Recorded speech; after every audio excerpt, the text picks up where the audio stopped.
Chapter 4. Driving Mad with No License. It felt like we'd been driving for 2 days when sleepiness started working on my eyes again. I was going in and out as if I had been drugged, like B.A. Barracus from the A-Team. "How much longer do we have before we get there?" I asked over the Al Green's Greatest Hits tape. I'd memorized nearly all the words to every song now. "Boy, if you tired already, you ain't ever gonna make it as a truck driver," said Red. "I already told you my son is not driving a truck for a career. He's smart like his daddy. He's probably going to be a scientist or brain surgeon," Mama insisted. "I hate to break y'all's hearts, but my nephew is gonna be the next me, except he's gonna make it to the NBA. That's right, he's gonna be a basketball player." I will admit, Uncle Ricky spoke up a lot for me, and when he did, I got goosebumps. It was like he'd been to the future and saw what I had become. I guess Red and Mama felt the same because they hardly ever argued about whatever prediction he saw for my future. "Well, you can say whatever you want, but I don't know how he's gonna be playing in the NBA when he's only 4 feet tall," Red said, not so much as to argue or shoot down his son's words. He did it, I believe, in order to get more details on this ongoing prophecy. Like always, Ricky had an immediate comeback. "Red, you said yourself that you didn't start growing until you were 16 years old. I didn't start till I was 15. As he defended my future, Ricky finished pouring the last few drops of beer into a styrofoam cup that was now resting between his legs. "Now here I am at 6 feet 6 inches, and you 6 feet 4 inches," he said after a long gulp that left white suds on his thin mustache. Before he could finish his thoughts, things between father and son took another sharp turn for the worse. Papa Red couldn't take any more.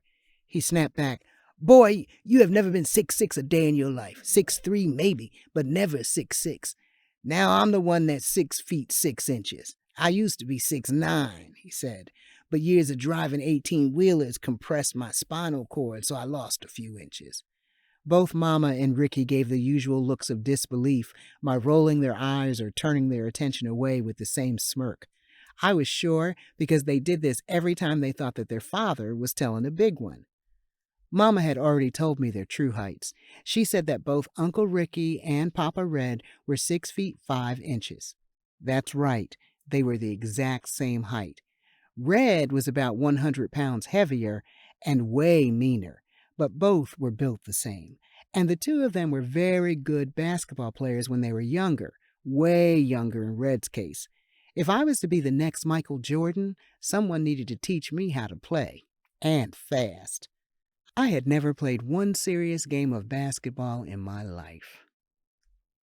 As the trip went on, eventually I asked Mama if I could have my cassette back.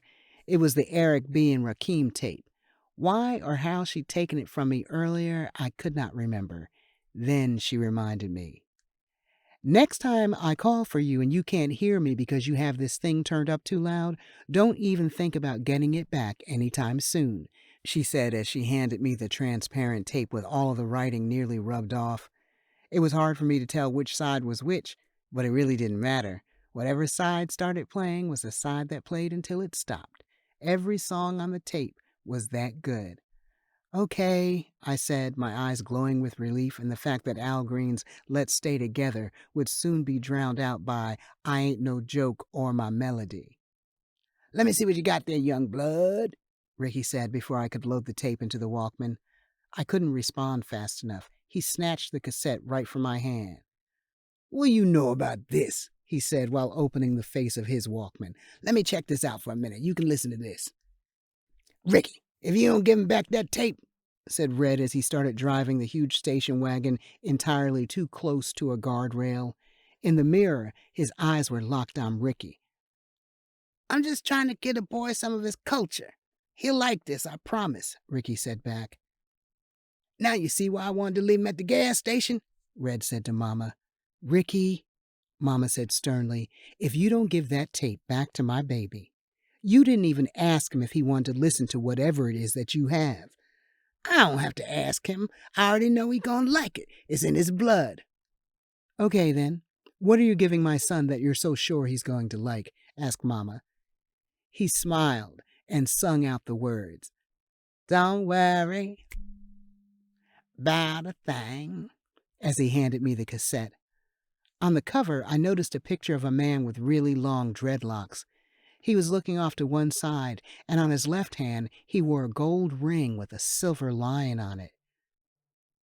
"See, baby girl? Now you see?" Red said as he shook his head in disgust. "He's not my son. Any man that'll take a tape from a little boy ain't no relations to me. We're going to have to get a blood test as soon as we get back to Charleston." "Daddy, now that's just mean. Besides, I think your son might have a point here. Maybe it is time Travis start learning a little more about his heritage. I think he'll like this." How does she know if I'm going to like it? She doesn't even know what it is, I thought. Okay, said Red. "You know your crazy brother better than I do, obviously." As I held the cassette in my hand, my eyes glanced at the words, "The Best of Bob Marley and the Wailers." The name of the tape was Legend, and just like his ring, above his name was a picture of a lion. Knowing some of the hardcore rap Ricky sometimes listened to, I automatically assumed it was something I didn't like. Even though Mama already said I would, I still had serious doubts. Besides, I really wanted to finish listening to my melody. Before sliding the tape into the Walkman, I gave it one of my "there's absolutely no way" stares before saying, "Okay, I'm done," and handed the cassette back in hopes of him returning my Eric B. and Rakim tape. But it was already too late. With his head back and eyes closed, coming from his headset was the music I was supposed to be listening to. Man, shoot. If he was getting back at me for playing an innocent joke on him earlier, this was below the belt. But what was I supposed to do? I was 10 and way too small to even consider sneaking him with a quick jab to the throat. I had no other choice but to give this Bob Marley guy a chance.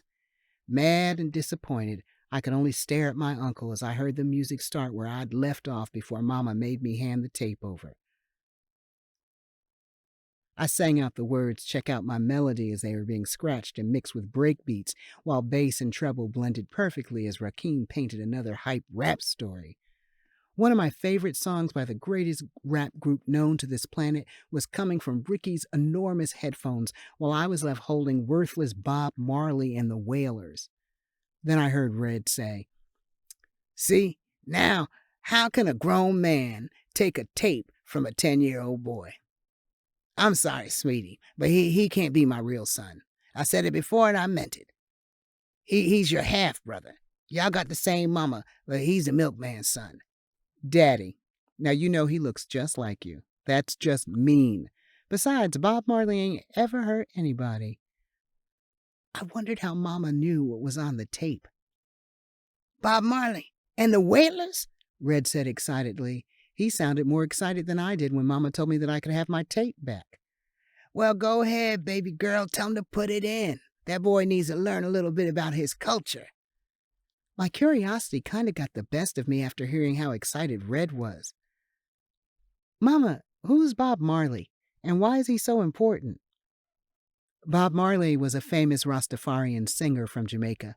He made lots of cultural music, conscious music, that inspired and promoted love and peace. He also made music that encouraged people to stand up and fight for their rights. He was a sort of Dr. Martin Luther King Jr. or Malcolm X, but only the musician type. He was a very important figure when it came to people of color, and all people for that matter. His music is so mellow and soothing, it washes away all stress and worries. "Why doesn't he have any songs out today?" I asked. "Boy, just put the doggone tape in," Red said. "Because he died in 1981. You were just a baby. Now go ahead and listen to the tape before your granddaddy takes it from you." "Yeah, stop being so doggone curious and listen to some good music for a change," Red added. The album started off upbeat but easygoing. After only listening to 2 songs, I decided that Ricky may have been right. Before long, I was Hooked. I wanted to hear more. I saw Mama glance back at me with bright eyes. I couldn't hear what she was saying, but I saw her lips move as she said something to Papa Red. Then I saw Papa Red adjust the mirror on me. I couldn't see his face, but I could tell by the tightening of the wrinkles in the corners of his eyes that he was smiling from ear to ear.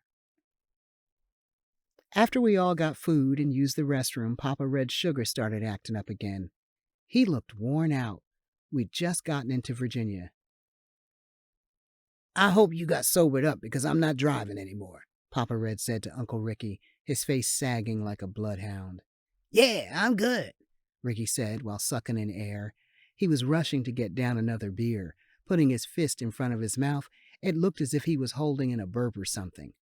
I didn't know if he was about to throw up or what, but it definitely looked like something was building and badly needed to come out. Just let me finish this one real quick, he said, and in less than a minute, the entire can was gone. At the end of a startling gulp, after it all settled to the bottom of his stomach, he crushed the can, put it back in the brown paper bag, and let out the loudest, smelliest burp. Papa Red shook his head in shame. "Ricky," Mama said. What? He said back. Then everything went quiet, and nobody mumbled a word. I wanted to say I'd drive, but I didn't think the moment was right for a 10-year-old comedian. Instead, I put my headphones back on and pressed play on the Walkman. That worked out perfectly until Bob Marley and the Wailers started singing in slow motion. I swear it took them one whole minute to sing out One Love. What? Ricky said again. I told y'all I drive better once I get a few under the belt. Boy, said Papa Red as he tried to rub the tension from his face. He'd already moved himself to the passenger seat. You gotta do better than what you doing. Mama had lost her license years ago for speeding tickets, parking tickets, and trying to run over my daddy when he was coming out of church one day. Besides the risk of being caught by the police for driving without a license, Papa Red thought she still drove too fast. But at the moment, he really didn't have a choice. Well, baby girl, Red mumbled, you think you can drive a little bit until I get a couple of minutes of rest? Without saying a word, she came around to the driver's side door, got in, sat behind the wheel, slammed the door closed behind her, started the engine, adjusted the mirrors, moved the seat up to a comfortable position, threw the gear selector into reverse, backed up without looking good, and nearly ran over an old lady with a walker before slamming on the brake. As my heart tried jumping out of my chest, Mama called on Jesus and thanked God for missing the old woman. Scooting along without a care in the world, the lady didn't realize she'd almost been made a part of the pavement. Breathing heavily, with nervousness building, Mama shifted to neutral, pushed down hard on the gas pedal, causing the engine roar like an angry beast. By this time, Red's eyes were stretched as wide as an owl on the hunt for a midnight snack. Realizing she'd been in the wrong gear, she quickly threw it into drive and jolted off like a rocket. The station wagon's back tires made a loud squealing noise as Mama went over a high curb before getting on the highway. From the back seat, now sitting directly behind her, I could tell that she was pretty upset.